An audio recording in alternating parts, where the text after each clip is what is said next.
Hello students, welcome back to my YouTube channel. तो आ गया हूँ मैं एक नई वीडियो लेकर आपके साथ।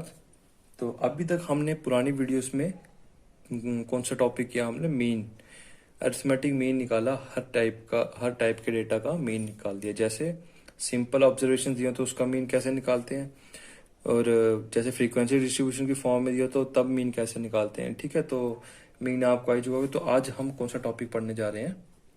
मीडियन। ठीक है, बड़ा इजी टॉपिक है मीडियन। अच्छा, मीडियन क्या होता है आपको एग्जांपल लेके समझाता हूँ, डायरेक्ट सीधे जल्दी क्लियर होगा। जैसे मान लो हमारे पास कुछ सेट ऑफ ऑब्जर्वेशंस हैं। मान लो कुछ हमें क्वेश्चन में कुछ ऑब्जर्वेशंस गिवन, जैसे लगा लो 9, 11, 7, 1, 17, 21, 18, 16 और 15। ठीक है, कितनी ऑब्जर्वेशन है मेरे पास? ये 1 2 3 4 5 6 7 8 9। ठीक है, कितने ऑब्जर्वेशन है टोटल? 9 ऑब्जर्वेशन है मेरे पास। ठीक है, 9 ऑब्जर्वेशन है। तो 9 क्या कैसा है? ऑड ऑड नंबर है 9। ठीक है, ऑड नंबर ऑफ ऑब्जर्वेशंस बोल सकता हूँ यहाँ पे। ठीक है, ओबीएस मतलब ऑब्जर्वेशंस। अब देखिए कि मीडियन क्या होता है। अगर मैं इन ऑब्जर्वेशंस को, ये जो मुझे गिवन ऑब्जर्वेशंस है, अगर मैं इन ऑब्जर्वेशंस को इंक्रीजिंग या डिक्रीजिंग फॉर्म में लिखूं।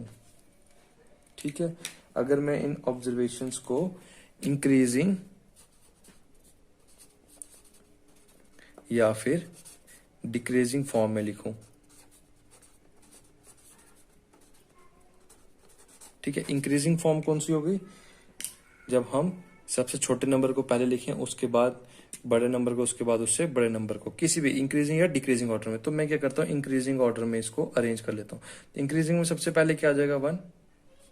ठीक है, 1 के बाद 7, 7 के बाद क्या आएगा? 11। अच्छा, 7 दो बार हो गया, 2 3 4 5 6 7 8 9। अच्छा, यहाँ पे 7 की जगह आप 1 7 5 कर देते हैं यहाँ पे। ठीक है, तो 1 के बाद क्या आएगा? 5, फिर 7, फिर 11, फिर 15, फिर 16, फिर 17, फिर 18 और फिर 21। ठीक है, तो ये आ जाएगा मेरे पास। तो 1 2 3 4 5 6 7 8 9 9 ऑब्जर्वेशन हो गई। किस में लिखा हुआ? हमने इंक्रीजिंग की फॉर्म में लिख दिया हम। ठीक है, ये सबसे छोटा उससे बड़ा, उससे बड़ा, ऐसे ऐसे करके। तो जो इंक्रीजिंग ऑर्डर में लगाने के बाद जो इसकी मिडिल टर्म होगी इस पूरे सेट की, वो हमारी क्या हो जाएगी? मीडियन। अब देखो, इसकी मिडिल टर्म कौन सी होगी? 1 2 3 4 यहाँ से छोड़ूंगा तो 1 2 3 4 यहाँ से छोड़ूंगा, ये यहाँ से छोड़े, यहाँ से छोड़े, तो 15 क्या हो जाएगा? इसका मीडियन हो जाएगा। ठीक है, समझ रहे हो ना इस बात को? ठीक है, समझ गया ना ये मीडियन कैसे आएगा? अच्छा, अगर मेरे पास ये तो 9 ऑब्जर्वेशन, अब मान लो मेरे पास 100 ऑब्जर्वेशन हो। अगर मेरे पास 100 ऑब्जर्वेशन है, तो क्या पूरे डेटा को आप लिखोगे? फिर उसके बाद इंक्रीजिंग या डिक्रीजिंग ऑर्डर में अरेंज करोगे? फिर उसके बाद सेंटर की टर्म को देखकर आप मीडियन बताओगे? नहीं। तो इसके लिए डायरेक्ट एक फॉर्मूला, कब? जब हमारे पास नंबर ऑफ ऑब्जर्वेशन कैसे हो? ऑड हो। जब नंबर ऑफ ऑब्जर्वेशंस हमारे पास कैसी हो? ऑड हो, तो हमारे पास मीडियन कैसे निकलता है? मीडियन निकलता है हमारा n+1/2। मतलब जो n+1/2 टर्म होगी, इसी को हम क्या बोलेंगे? मीडियन। ठीक है, अब यहाँ पे n क्या रहेगा? n क्या रहेगा हमारे पास? Number of observations. ठीक है, अब जैसे यही इसी डेटा को ले लो, कितनी ऑब्जर्वेशन थी? 9। तो यहाँ पे अगर हम 9 पुट कर दें +1/2, ठीक है, तो 9 +1/2 कितना हो जाएगा? 10/2। तो ये कितना हो गया? 5। तो मतलब फिफ्थ टर्म। ठीक है, 5 नहीं होगा मीडियम इसका। जो फिफ्थ टर्म होगी वही क्या होगी? मीडियन। ठीक है, देखो इसकी फिफ्थ टर्म कौन सी होगी? 1 2 3 4 और 5। फिफ्थ टर्म क्या होगी हमारे पास? मीडियन। ठीक है, तो ये ऑड नंबर जब हमारे पास ऑब्जर्वेशंस ऑड होंगी तो उसके लिए मीडियन कैसे निकालना आपको समझ में आ गया ना। तो देखो अभी हमने ऑड नंबर ऑफ ऑब्जर्वेशन तो उसका मीडियन निकाल लिया। तो अब देखो जब हमारे पास नंबर ऑफ ऑब्जर्वेशंस कैसे होंगी, even when number of observations is even. ठीक है, मान लो इवन के केस में कोई भी ऑब्जर्वेशन ले लेते हैं हम, जैसे यहाँ पे ले लेता हूँ 1, 7, 5, 3, 19, 14, 3, 4, 5, 6, अच्छा 25 और ये 21। ठीक है, तो मैंने कितनी नंबर ऑफ टर्म्स ले ली, 1, 2, 3, 4, 5, 6, 7, 8, 8 नंबर ऑफ टर्म्स ले ली। तो ये कैसी मेरे पास इवन है। इवन का अच्छा पहले मुझे क्या करना पड़ेगा, इसको इंक्रीजिंग या डिक्रीजिंग ऑर्डर में लगाना पड़ेगा। ठीक है, इंक्रीजिंग या डिक्रीजिंग ऑर्डर में लगाना पड़ेगा, किसी एक में भी लगा लो। तो मैं किस में लगा लेता हूँ, इसको इंक्रीजिंग ऑर्डर में लगा लेता हूँ। तो वो कैसे लगाऊंगा, 1, 3, 5, 7, 14, 19, 21 और 25, 1, 2, 3, 4, 5, 6, 7, 8। ठीक है, मैंने इसको इंक्रीजिंग ऑर्डर में लगा दिया।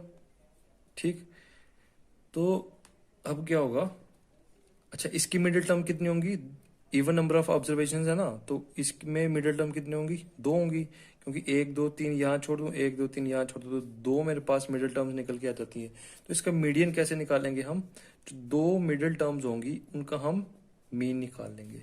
तो मीन निकालना तो सिखाया ही है कैसे, sum of observation divided by number of observation. Number of observation कितनी है, 2, तो ये किसके बराबर हो जाएगा, 14 और 7 21 डिवाइडेड बाय 2, तो ये कितना हो जाएगा 10.5।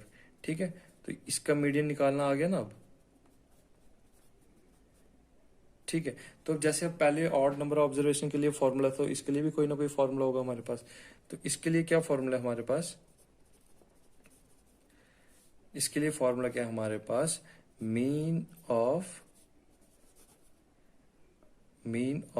n by second term and n by 2 plus 1th term. ठीक है, अब जैसे इसी में लगा के देख लो, ये था हमारे पास जो सेट बन गया था इंक्रीजिंग ऑर्डर डिक्रीजिंग ऑर्डर लगाने के बाद। तो mean of n by second term, n कितना यहाँ पे 8, तो 8/2 एंड यहाँ पे n की वैल्यू 8 पुट करूंगा डिवाइडेड बाय 2 प्लस 1। तो 8/2 कितना हो गया 4, और 8/2 कितना हो गया 4 प्लस 1। तो ये क्या हो गया, यहाँ पे 4th लगा लूंगा, 4th एंड 5th टर्म। ठीक है, तो 4th और 5th टर्म का मीन, 4th और 5th टर्म कौन सी मेरे पास, 1, 2, 3, 4 और 5। तो मेरे पास 4th टर्म कौन सी है, इधर लिख देता हूं मैं। 4th टर्म क्या है मेरे पास 7, 5th टर्म क्या है मेरे पास 14। ठीक है, तो इन दोनों का मीन कितना हो जाएगा, तो इन दोनों का मीन निकाल लूंगा मैं। Mean of 7 and 14 is 14 plus 7 divided by 2। तो ये कितना आ गया 21/2, ये हो जाएगा 10.5। ठीक है, तो आंसर तो सेम ही रहा दोनों केसेस में। तो मैं क्या करता हूँ, इसको रेड मार्कर से मार्क कर लेता हूँ। ठीक है, रेड का क्या मतलब होता है, खतरा, तो ध्यान रखना खतरा किससे है। ठीक है, ये हो गया हमारे पास मीडियन निकालने का फॉर्मूला मान लो या फिर मेथड। अच्छा मीडियन समझ में आ गया, इवन नंबर ऑफ ऑब्जर्वेशन तो कैसे निकालेंगे, ऑड नंबर ऑफ ऑब्जर्वेशन हो तो कैसे निकालेंगे। तो ठीक है, अब बढ़ते हैं आगे। अच्छा तो अब चलो देखते हैं, जब फ्रीक्वेंसी डिस्ट्रीब्यूशन में दिया होगा, फ्रीक्वेंसी डिस्ट्रीब्यूशन दी होगी, किए थे ना अभी क्वेश्चन मीन के भी, तो जब फ्रीक्वेंसी भी दी होगी हमें क्वेश्चन में, तब हम मीडियन कैसे निकालेंगे वो देख लो यहाँ पे। ठीक है, जब फ्रीक्वेंसी भी हमें यहाँ पे दी होगी तो क्या कैसे निकालेंगे देख लो यहाँ पे। तो मैं सीधे आपके पास एक क्वेश्चन ही लिख देता हूँ डायरेक्ट। ठीक है, ठीक है, ये रहा आपके सामने क्वेश्चन, डायरेक्ट मैंने क्वेश्चन पे ही आ गया, मैं क्वेश्चन से ही समझा दूंगा ये फ्रीक्वेंसी डिस्ट्रीब्यूशन का मीडियन कैसे निकालना है। तो देखो ये क्या दिया हुआ हमें, वेरिएबल्स दिए हुए हैं 2, 4, 6, 8, 10, 12, 14 और 16। ठीक है, इनकी फ्रीक्वेंसी दे दिया हमें 5, 8, 13। ठीक है, इसमें फ्रीक्वेंसी भी आ गई। अब इसका मीन कैसे निकालेंगे? तो इसका मीन निकालने के लिए मैं क्या करता हूँ, एक मीन नहीं सॉरी मीडियन निकालने के लिए क्या करेंगे हम, क्या करते हैं यहाँ पे इसको भी टेबुलर फॉर्म में लिख देता हूँ मैं। ठीक है, इसको टेबुलर फॉर्म में एक चीज को मैं एक्स से डिनोट कर देता हूँ, फ्रीक्वेंसी को एफ से डिनोट करता हूँ। ठीक है, तो मैं यहाँ पे एक टेबल में एक्स की वैल्यूज अलग से लिख देता हूँ और एफ की वैल्यूज अलग से लिख देता हूँ। ठीक है, थोड़ा सा समझना, यहाँ पे टेबल क्यों मैं लंबा बना रहा हूँ, कोई तो कारण होगा ना, इसको ऐसे थोड़ा ना फालतू में बना रहा हूँ। तो इसका क्या करना है बताता हूँ। यहाँ पे 2, 4 ये वेरिएबल्स को मैं यहाँ पे लिख रहा हूँ, 2, 4, 6, 8, 10, 12, 14 और 16। ठीक है, तो ये बना दिया मैंने, एक कॉलम बना दिया यहाँ पे। यार पढ़ने में बोरिंग लग रहा है क्या? बोरिंग तो हो गई, पढ़ाई कब से इंटरेस्टिंग होने लगी है ना, बोरिंग तो होती है यार। अच्छा, फ्रीक्वेंसी 5, 8, 13, 15, 16, 11, 6 और 4, ये होगी फ्रीक्वेंसी। इतना बड़ा टेबल बनाने की जरूरत भी नहीं थी। चलो अच्छा, इधर क्या लिखूंगा मैं, क्यूमुलेटिव फ्रीक्वेंसी। ठीक है, ये क्या लिखा मैंने, क्यूमुलेटिव। क्यूमुलेटिव की स्पेलिंग यहां लिख लेता हूं मैं, क्यूमुलेटिव। ठीक है, अब ये क्या चीज नहीं आ गई, अच्छा कुछ भी नहीं है, ये सिंपल सी चीज है। क्या करना है, जो पहली ऑब्जर्वेशन है, पहली ऑब्जर्वेशन की इधर यहाँ पे क्यूमुलेटिव फ्रीक्वेंसी। क्यूमुलेटिव फ्रीक्वेंसी क्या होती है कि जो इससे ऊपर की फ्रीक्वेंसी उन सबका सम। ठीक है, अब इसके ऊपर कोई फ्रीक्वेंसी है नहीं है ना, तो इसकी फ्रीक्वेंसी क्यूमुलेटिव फ्रीक्वेंसी कितनी आ जाएगी, 5 ही आएगी। ठीक है, अब यहां पे आ जाओ, दूसरे केस में यहाँ पे फ्रीक्वेंसी कितनी है, 8। ठीक है, 8 है यहाँ पे फ्रीक्वेंसी, तो यहाँ पे क्यूमुलेटिव फ्रीक्वेंसी क्या हो जाएगी, यहां से लेके ऊपर जितने भी फ्रीक्वेंसीज है इसका सम। ठीक है, अब इसके ऊपर कितनी फ्रीक्वेंसी है, एक ही फ्रीक्वेंसी है जो कितनी है, 5 है। तो 8 में 5 प्लस कर दोगे कितना आ जाएगा, 13। तो यही क्या हो जाएगी इसकी क्यूमुलेटिव फ्रीक्वेंसी। बड़ा सिंपल है। ठीक है, कंफ्यूज नहीं होना इसमें। अच्छा, ये तीसरी, ये इसकी क्यूमुलेटिव फ्रीक्वेंसी निकालनी है हमने। तो इधर से लेके ऊपर तक कितनी फ्रीक्वेंसीज हैं, ये 1, 2, 3, तो 8 और 5 13, 13 और 13 26, तो ये आ गया 26। वैसे ही इसकी निकालूंगा तो पूरे यहां तक कितना सब में ऊपर फ्रीक्वेंसीज का वो आ जाएगी क्यूमुलेटिव फ्रीक्वेंसी। तो कितना हो जाएगा, यहां तक तो 26 है, तो 26 में 15 प्लस कर दो, कितने हो जाएंगे, 41। तो इसकी क्यूमुलेटिव फ्रीक्वेंसी 1, 2, 3, 4, पांचों को प्लस कर देना, मतलब 41 में 16 ऐड कर देना। 41 में 16 ऐड करो कितना हो जाएगा, 57। अगले की फ्रीक्वेंसी इसमें 11 ऐड कर दो तो कितना हो जाएगा, 68। इसकी क्यूमुलेटिव फ्रीक्वेंसी 68 में 6 ऐड कर दो तो 74। अच्छा, 74 में 4 ऐड करो तो 78। तो ये है मेरे पास क्यूमुलेटिव फ्रीक्वेंसी सभी की। ठीक है, तो टेबल थोड़ा ज्यादा बन गया क्योंकि यहाँ इसमें नाम नहीं पुराना था, तो अभी भी नहीं आया, फ्रीक्वेंसी को शॉर्ट में लिखे। तो ये डेटा था, अगर ये समझ में आ गया तो मान लो इसका क्वेश्चन आपका सॉल्व हो जाएगा। ठीक है, अगर ये आ गया तो सिर्फ क्यूमुलेटिव फ्रीक्वेंसी एक नई चीज है, ये आ गई तो मीडियन आराम से निकल जाएगा। अच्छा, अब देखो एक चीज, फ्रीक्वेंसी है तो फ्रीक्वेंसी का पूरी फ्रीक्वेंसीज का अगर मैं सम कर लूं तो कितना हो जाएगा, 78। अच्छा, ये यहां से भी बदल जाएगा, नहीं पता चलेगा तो इन सबको प्लस करके देख लेना। तो इन सबको जब प्लस करोगे तो हमारे पास फ्रीक्वेंसी का सम कितना आ जाएगा, 78। अच्छा, इसको हम किससे डिनोट कर देंगे, कैपिटल एन से। ठीक है, तो इसमें जो नई चीज है वो क्या आ गई, 78, जिसको हमने किससे डिनोट कर दिया, कैपिटल एन से। अब मीडियन कैसे निकालना हमने, तो मीडियन निकालेंगे इसके केस में, इसका क्या मेथड होगा, ये मैं यहां पे कर रहा हूं। इसका क्या मेथड होगा, n/2। ठीक है, अब देखो n/2 कितना हो जाएगा, 78/2। 78/2 कितना होगा, 39। ठीक है, 78/2 कितना हो जाएगा, 39। तो अच्छा, अब देखना क्या है कि अब ये जो 39 आया हमारे पास, ठीक है, ये 39 तो आ गया। अब ये 39 क्यूमुलेटिव फ्रीक्वेंसी में कहां पे है। ठीक है, आओ इधर से वापिस यहां पे। ठीक है, अब ये ढूंढना हमने क्यूमुलेटिव फ्रीक्वेंसी में कहां पे है। देखो 39 कहीं पे दिख रहा है, नहीं दिख रहा। दिख क्या रहा है हमें, एक तो 26 और 41, कहीं इन दोनों के बीच में होगा 30, 9। ठीक है, अब 26 की, अच्छा 26 जिसकी क्यूमुलेटिव फ्रीक्वेंसी है तो उसके लिए ऑब्जर्वेशन कौन सी थी, 6। ठीक है, अब 39 है तो 39 किसके पास है, 39 ज्यादा 41 के पास है।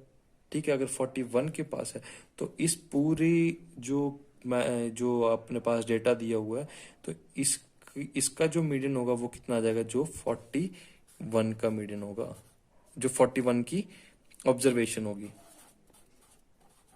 ठीक है, जो 41 की ऑब्जर्वेशन होगी वही इसका मीडियन होगा। समझ रहे हो ना? तो 41 की ऑब्जर्वेशन क्या है, 8, तो मीडियन कितना होगा यहाँ पे,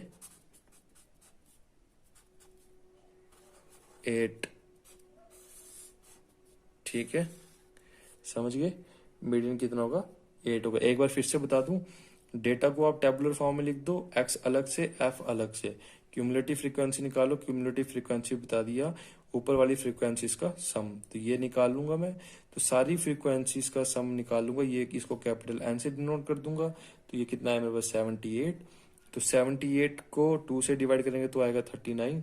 तो 39 देखेंगे हम यहाँ पे 41 के पास है, 41 के पास है तो कहाँ पे, 41 की जो ऑब्जर्वेशन है वो क्या है, 8। तो यही क्या होगा हमारा मीडियन, और यही होगा इस क्वेश्चन का आंसर। ठीक है, समझ में आया ना? कोई ज्यादा मुश्किल नहीं था ये। देखो यहाँ पे हमारे पास फ्रीक्वेंसी डिस्ट्रीब्यूशन का भी मीडियन निकल गया, सिंपल ऑब्जर्वेशन का मीडियन भी निकल गया। तो अब रह गया कंटिन्यूअस फ्रीक्वेंसी। जैसे कंटिन्यूअस डिस्ट्रीब्यूशन के क्वेश्चन नहीं किए थे पहले, जब एक जगह पे ऑब्जर्वेशन खत्म होती थी तो दूसरी जगह पे स्टार्ट होती थी, तो इसमें भी मीडियन निकलता है उसका, लेकिन उसमें एक फॉर्मूला यूज होगा। ठीक है, तो उस फॉर्मूला का अगर मैं इसी वीडियो में कराऊंगा तो वीडियो काफी लंबी हो जाएगी, तो आप भी ज्यादा बोर हो जाओगे। बोर तो अभी भी हो रहे हो, लेकिन उससे ज्यादा बोर हो जाओगे। तो मैं आपको ज्यादा बोर नहीं करूंगा, तो वीडियो को मैं यहीं पे खत्म कर दूंगा। तो नेक्स्ट वीडियो में मैं आपको वो कंटिन्यूअस डिस्ट्रीब्यूशन का जो क्वेश्चन है वो आपको फॉर्मूला के साथ, पहले फॉर्मूला भी समझाऊंगा और उसके बाद वो भी करवाऊंगा। ठीक है, तो इस वीडियो में हम यहीं तक रखते हैं। ठीक, thank you and have a good day.